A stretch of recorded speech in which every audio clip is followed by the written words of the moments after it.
क्या हो गया है आज हमारे समाज को। भारत विश्व में विख्यात था, यहाँ का कल्चर विख्यात था, यहाँ की सतियां विख्यात थी, जिन्होंने अपने सत्य के लिए स्वयं को अग्नि में समर्पित कर दिया था। लेकिन आज ऐसा हो रहा है हमारे समाज में कि वही हमारी देवी स्वरूप कन्याएं, वही हमारी सतियां अपने अपने स्वयं पतियों का संहार कर रही हैं।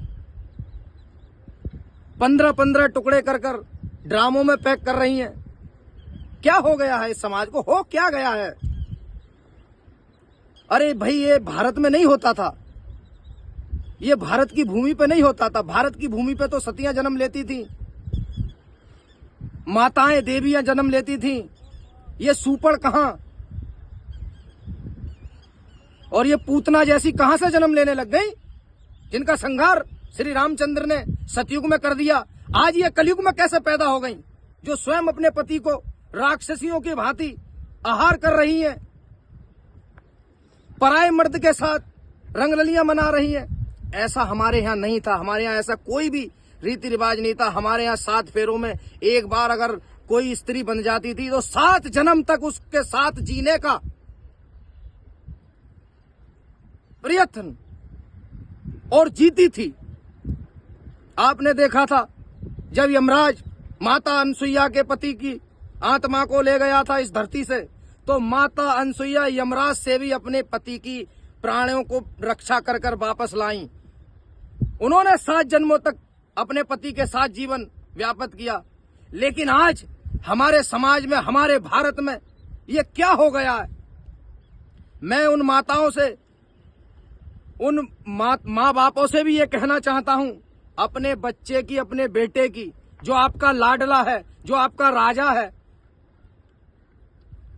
ब्याह शादी देखभाल के करो। ये 7 जन्मों का संबंध है, पूरे जीवन का संबंध है। इस संबंध को बनाते समय पूरी जांच पड़ताल करो, पता करो कहीं उस बच्ची का कहीं प्रेम प्रसंग तो नहीं है, कहीं वो बच्ची गलत चरित्रवान तो नहीं है।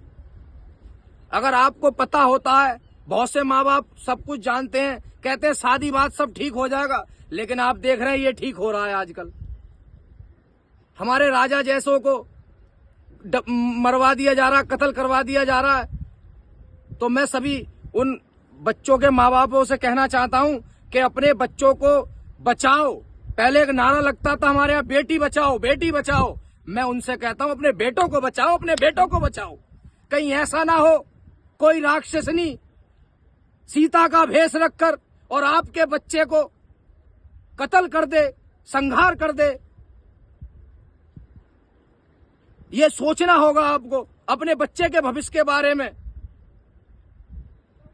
इस समाज के भविष्य के बारे में। आप देख रहे हैं समाज में कितनी विचित्रताएं, कैसी कैसी औरतें पैदा हो गई हैं। और आपने देखा है कि आज हमारा भारत पता नहीं कहां कहां के कल्चर लेके आया दुनिया भर के, लेकिन जो संस्कृति भारत की थी उसे भूल चुका है। पहले देखा आपने, पूरे विश्व से लोग हमारे यहाँ शिक्षा ग्रहण करने आते थे। भारत विश्व गुरु था शिक्षा के मामले में पूरे विश्व के अंदर। लेकिन आज भारत के लोग ही बाहर भाग रहे हैं, कोई अमेरिका भाग रहा है, कोई स्विट्जरलैंड भाग रहा है, कोई नागालैंड भाग रहा है। अरे भाई, ये भारत की भूमि है, यहाँ सब कुछ पैदा होता है, पैदा करने वाला चाहिए।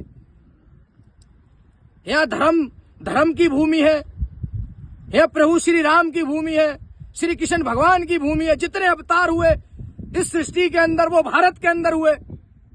ये सबसे बड़ी सृष्टि है, ये भगवान का घर है, यहाँ ईश्वर का वास है।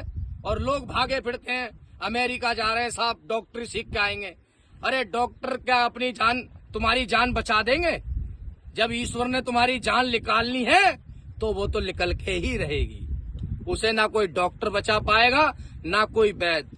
हाँ, इतना है, अगर आप ईश्वर के चरणों में जा रहे हैं तो आपको दोबारा वापस भेज दिया जाएगा। जय श्री राम।